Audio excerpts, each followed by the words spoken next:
बैठा मन मंदिर में हमरे मारे सनवाय स्वामी बैठा मन मंदिर में हमरे मारे सनवाय स्वामी जी।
पूजा मनवाय स्वामी माता पिता तुहई हौआ कुल पूजा मनवाय स्वामी।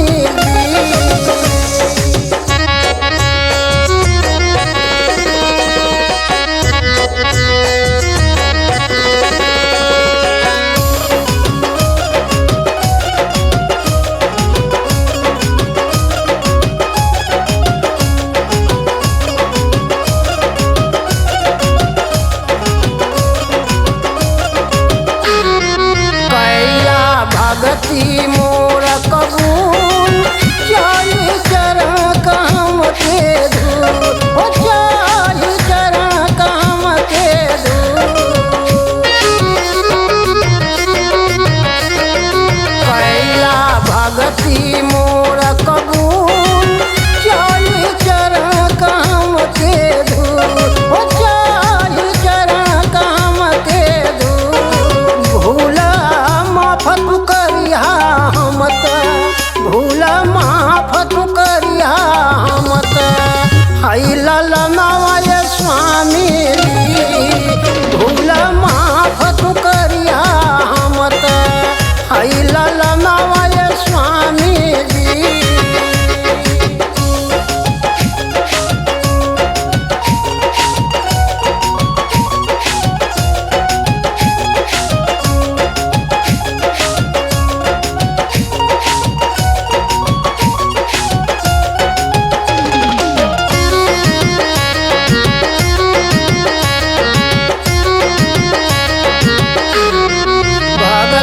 भजन में रख विश्वास दुखिया आयल आपके पास हो दुखिया आयल आपके पास।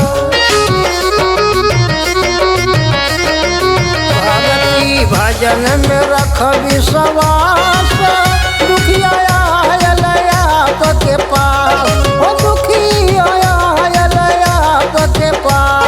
दास के आस बदिया हमके दास के आस बदिया हमके दर्शनवाय स्वामी दास के आस बदिया हमके दर्शनवाय स्वामी।